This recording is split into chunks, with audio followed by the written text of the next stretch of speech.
গণভোটের রায় বাস্তবায়নে প্রয়োজনে রাজপথে নামার হুঁশিয়ারি দিয়েছে জামাতে ইসলামী।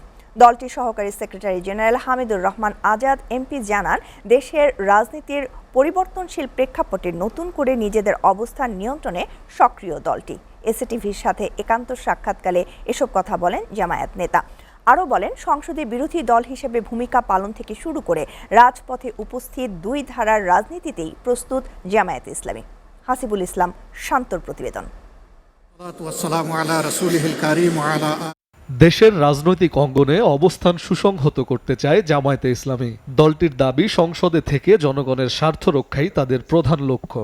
তবে শুধু সংসদে নয়, প্রয়োজনে রাজপথেও সক্রিয় থাকবে জামায়াত। জামায়াত ইসলামীর বৈষম্য রাজনীতি দুইভাবে নির্ধারিত। একটা হচ্ছে তার অতীত শিক্ষণীয় আছে, এগুলোকে বেস করে রাজনৈতিক হিস্ট্রিকে বিশ্লেষণ করে আমরা ফিউচার প্ল্যান করি। নাম্বার 2 হচ্ছে ভবিষ্যৎ নির্ধারণের ক্ষেত্রে চলমান ইস্যুগুলো বিশ্লেষণ করা হয়, সেগুলো সামনে রেখেই পদক্ষেপ নেওয়া হয়। দলটির মতে সংসদই হওয়া উচিত জনগণের কণ্ঠস্বর তুলে ধরার প্রধান মঞ্চ। বিরোধী দল হিসেবে তাদের অঙ্গীকার জনস্বার্থ রক্ষায় সোচ্চার থাকা।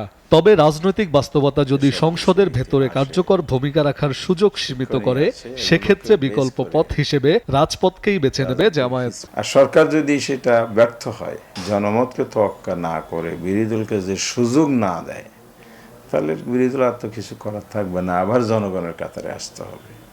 যে জনগণ আমাদের সদস্যদেরকে সংসদে পাঠিয়েছে, আমাদের দলকে পাঠিয়েছে, প্রধান বিরোধী দল হিসেবে রোল করছে, সেখানে রোল করতে না পারে, তাহলে আমাদের জায়গা তো দ্বিতীয় যেটা, এটা হচ্ছে রাজপথ। আগামী দিনের রাজনীতিতে তরুণদের অংশগ্রহণ বাড়াতে বিশেষ গুরুত্ব দিচ্ছে জামায়াত। নতুন নেতৃত্ব তৈরির মাধ্যমে দলকে আরও শক্তিশালী করার পরিকল্পনাও রয়েছে বলে জানান হামিদুর রহমান আজাদ।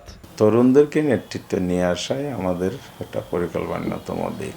আমরা সিনসিয়ারলি যেটা চাচ্ছি, দেশের সমস্যাগুলো সংসদেই সমাধান হোক।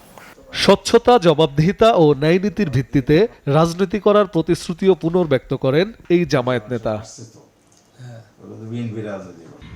হাসিবুল ইসলাম শান্ত, এসএটিভি, ঢাকা।